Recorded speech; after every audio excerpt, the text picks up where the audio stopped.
So, as part of your training, have you done a lot of culinary training?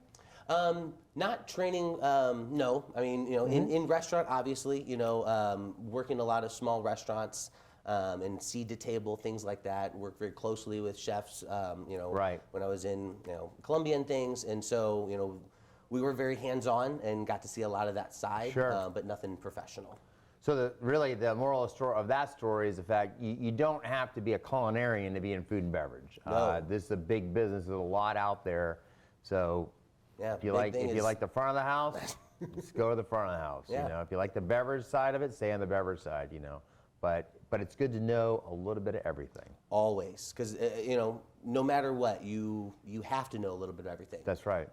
Because in this job, I mean, especially as a manager, like, you can do dishes, you can bus tables, you can be the bartender, you might have to manage the front of house or jump back in and help make a soup, help prep food, because things go awry, people call out, Right. stuff pops up. Right. So there's a bigger rush than you thought. I mean, who knows? More Right. people show up to an event like, hey, right. it suddenly went from 50 to 75. What do we do? Yes, yeah. Right.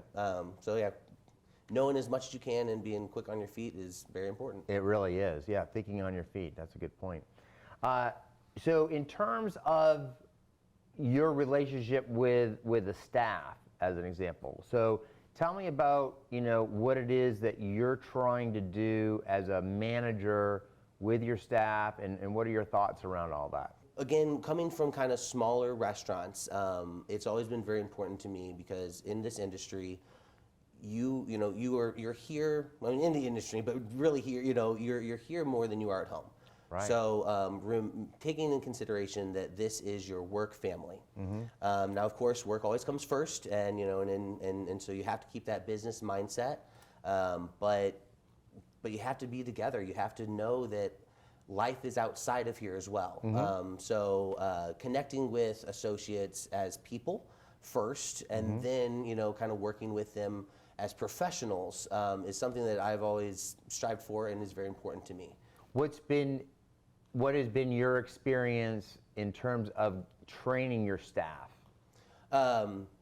Constant. It is always evolving. As soon as somebody says that they got it, that's when you got to redo it.